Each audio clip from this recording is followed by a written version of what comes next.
Gajwel journalist నాయకుడిగా ప్రయాణం ప్రారంభించి ఈరోజు టీయూడబ్ల్యూజే రాష్ట్ర అధ్యక్షుడిగా విరాహత్ గారు ఎదిగారంటే ఇంకా వేరే చెప్పనక్కర్లేదు. ఆయన కూడా మొదటి నుంచి కూడా అనేక పోరాటాల్లో ఏ మీడియా హౌస్ లో పనిచేసినా అటు మంజీరా రచయితల సంఘంలో ఇటు జర్నలిస్టుల సమస్యల విషయంలో సామాజిక సమస్యలు మన రాజీవ్ రహదారి మీద కూడా ఒక పోరాటాన్ని బ్రహ్మాండమైన పోరాటాన్ని కొనసాగించిండు. ఇవాళ నిజంగా ఎంతమంది చచ్చిపోయింది రాజీవ్ రహదారి మీద మనం ఇవాళ బాధపడుతుంటాం. కానీ విరాహత్ 25 ఏళ్ల కింద ఈ రాజీవ్ రహదారి నిర్మాణం సరిగా జరుగుతలేదు, ఎన్నో వంపులు వంకలతో ప్రాణాలు తీసుకుంటది అని చెప్పి 25 ఏళ్ల కిందనే ఒక పోరాటాన్ని కొనసాగించిండు విరాహత్ అలీ. సో అట్లా విరాహత్ గురించి కూడా ఎంత చెప్పినా తక్కువే. ఎప్పుడు జర్నలిస్టుల సమస్యల కోసం ఎంతగానో కృషి చేశాడు ఆయన. నిజంగా ఆయన కృషిలో దేశంలో ఎక్కడ లేని విధంగా బీఆర్ఎస్ ప్రభుత్వం 22,000 మంది జర్నలిస్టులకు అక్రిడేషన్ కార్డులు అందించింది ఆ రోజు. దాని వెనుక కూడా విరాహత్ భాయ్ కృషి. ఎప్పటికప్పుడు మా మీద ఒత్తిడి తెచ్చేవాడు. ఇది డబుల్ బెడ్రూమ్ ఇళ్లను ఒక గేటెడ్ కమ్యూనిటీ తరహాలో జర్నలిస్టులకు కేసీఆర్ గారి ప్రభుత్వం అందించిందంటే విరాహత్ గారి కృషి, ఆయన ఒత్తిడి ఉందని కూడా నేను నిర్మోహమాటంగా అందరి ముందు చెప్తా ఉన్నా. ఆయన నన్ను ఎప్పుడు కలిసినప్పుడల్లా ఇప్పుడు అడగడం వేరు, శుతిమెత్తగా ప్రేమతో ఒప్పించి మెప్పించి చేయించడం వేరు. కొంతమంది డిమాండ్ చేస్తుంటారు, దరఖాస్తు ఇస్తుంటారు, ఆడేదో కనబడ్డప్పుడు వేదికల మీద అడుగుతుంటాడు. కానీ విరాహత్ భాయ్ మంచిగా వచ్చి టిఫిన్ చేసి నాతో ఉంటూ మూడ్ చూసుకొని సిచ్యువేషన్ బట్టి జాగ్రత్తగా చేయించేవాడు. ఇలా అంత అద్భుతమైనటువంటి డబుల్ బెడ్రూమ్ ఇండ్లు ఇవాళ ఇక్కడ కట్టినాకనే రాష్ట్రం మొత్తం కూడా స్టార్ట్ అయిందంటే గజ్వేలే దానికి మార్గదర్శకమైంది. విరాహత్ గారి కృషి కూడా ఉంది. ఇవాళ ఈ జిల్లాలో ఆల్మోస్ట్ నేను జహీరాబాద్ లో కూడా కట్టించిన. ఇక్కడ కట్టిన తర్వాత జహీరాబాద్ జర్నలిస్టులకు కూడా డబుల్ బెడ్రూమ్లు కట్టి ఇళ్లలో తోలిచ్చినాం. అక్కడ ప్లాట్ ఇయడమే కాదు, ఇల్లు కట్టి గృహప్రవేశానికి వెళ్లి ఇళ్లలో తోలిచ్చి వచ్చాం. మెదక్ లో కూడా డబుల్ బెడ్రూమ్ ఇల్లు కట్టించాం.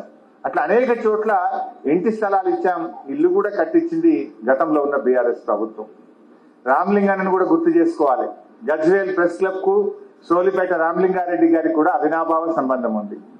అన్న ఇక్కడ ఉండి ఉద్యమాన్ని నడిపించడంలో కూడా ఈ సామాజిక ఉద్యమాల్లో గాని తెలంగాణ ఉద్యమంలో గాని సోలిపేట రామలింగారెడ్డి గారిని మనం తప్పకుండా ఈ సందర్భంగా గుర్తు చేసుకోవాలి. ఆయన మన మధ్య లేడు గాని బహుశా ఆ రోజుల్లో జర్నలిస్టుల మీద ప్రయోగించిన అతి కఠినమైన చట్టం పోటా చట్టాన్ని కూడా ఆ రోజు రామలింగారెడ్డి గారి మీద ప్రయోగించిన గట్టిగా నిలబడ్డాడు. ఒక్క అడుగు వెనకకు వేయలేదు, ధైర్యంగా ముందుకు నడిచిండు, మీ అందరినీ నడిపించిండు. ఇలా ఆయన వారసత్వాన్ని కొనసాగించే జర్నలిస్టులు ఇప్పటికీ గజ్వేల్ ప్రెస్ క్లబ్ లో ఇంకా ఉన్నారని చెప్పి మనం చెప్పుకోక తప్పదు. సో అట్లా చాలా విషయాల్లో చాలా చక్కగా మీరు అందరు కూడా పనిచేసినారు.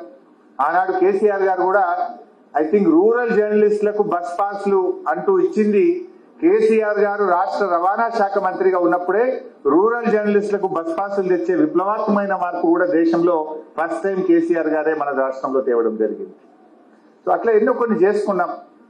నా దృష్టిలో ఇంకోటి ఉంది, మరి మా సీనన్న తప్పకుండా ప్రయత్నం చేస్తారని కూడా ఆశిస్తున్నా. జర్నలిస్టులకు కొన్ని రాష్ట్రాల్లో పెన్షన్ సౌకర్యం ఉంది. అది మన రాష్ట్రంలో కూడా అటువైపు అడుగులు పడాల్సినటువంటి అవసరం ఉంది. ఎందుకంటే జర్నలిస్టులకు ఎంత కష్టం ఉంటుందో నాకు చాలా దగ్గర మిత్రులు కూడా ఉంటారు జర్నలిస్టులు. ఆత్మీయమైనటువంటి ఒక సోదర భావంతో ఉండే జర్నలిస్టులు కూడా ఉన్నారు. రిటైర్ అయిన తర్వాత వాళ్ళు పడుతున్న ఇబ్బందులు, ముఖ్యంగా హెల్త్ సంబంధించి ఈ కాస్ట్లీ డిసీజెస్ లో ఇబ్బంది వస్తూ ఉంది. రిటైర్డ్ వాళ్ళకి కూడా మనం ఈహెచ్ఎస్ ఫెసిలిటీ ఏదైనా కల్పించగలిగితే కొంత మేలు జరుగుతుంది. ఆ దిశగా మేము కూడా అసెంబ్లీలో మాట్లాడి ప్రభుత్వం మీద ఒత్తిడి తెచ్చే ప్రయత్నం చేస్తాం.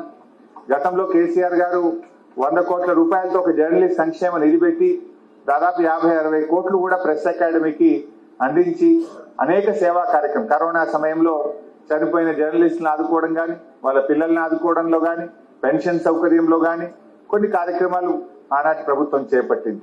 ఇంకా కొంత మెరుగు జరగాలి, ఇంకా ముందడుగు పడాల్సినటువంటి అవసరం ఉంది.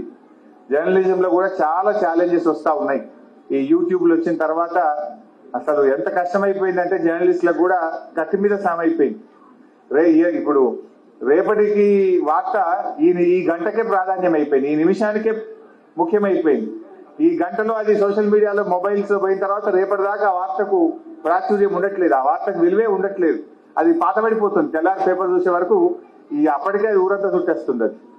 సో ఇట్లాంటి దాంట్లో ఏమైపోయిందంటే జర్నలిస్టులు కూడా తమ నైపుణ్యాన్ని పెంచుకుంటూ కొత్త వార్తల్ని వెతుక్కుంటూ ఎన్నో ప్రయత్నాలు చేయాల్సినటువంటి ఒక కత్తి మీద సాములాగా అయిపోయింది జర్నలిస్ట్ యొక్క పరిస్థితి కూడా. అయినా కూడా గజ్వేల్ జర్నలిస్టులు ఒక టీం వర్క్ నిజంగా అభినందించాల్సింది ఏంటంటే ఎప్పుడైనా గ్రూపులు ఏర్పడతా ఉంటాయి, ఏదో ఒక దగ్గర మనస్పర్ధలు ఏర్పడతా ఉంటాయి. కానీ 25 సంవత్సరాలుగా ఏకతాటిగా అందరూ కలిసిమెలిసి ఈ ప్రెస్ క్లబ్ ను అద్భుతంగా నడిపించడంలో, సామాజిక సేవ చేయడంలో, ప్రజా చైతన్యం కల్పించడంలో మీ అందరూ కూడా ఒక్క తాటి మీద నడిచారంటే దాని వెనుక విరాహత్ లాంటి మిత్రుల కృషి ఉంది, మీ అందరిలో సమన్వయం ఉంది. సో మీ అందరినీ నేను మనస్ఫూర్తిగా అభినందిస్తూ, ఇవాళ రజతోత్సవం జరుపుకున్నారు, రేపు స్వర్ణోత్సవం కూడా జరుపుకునే దిశగా అడుగులు పడాలని చెప్పి నేను మనసారా కోరుకుంటూ నన్ను ఈ కార్యక్రమానికి ఆహ్వానించిన మీ అందరికీ నా హృదయపూర్వక ధన్యవాదాలు.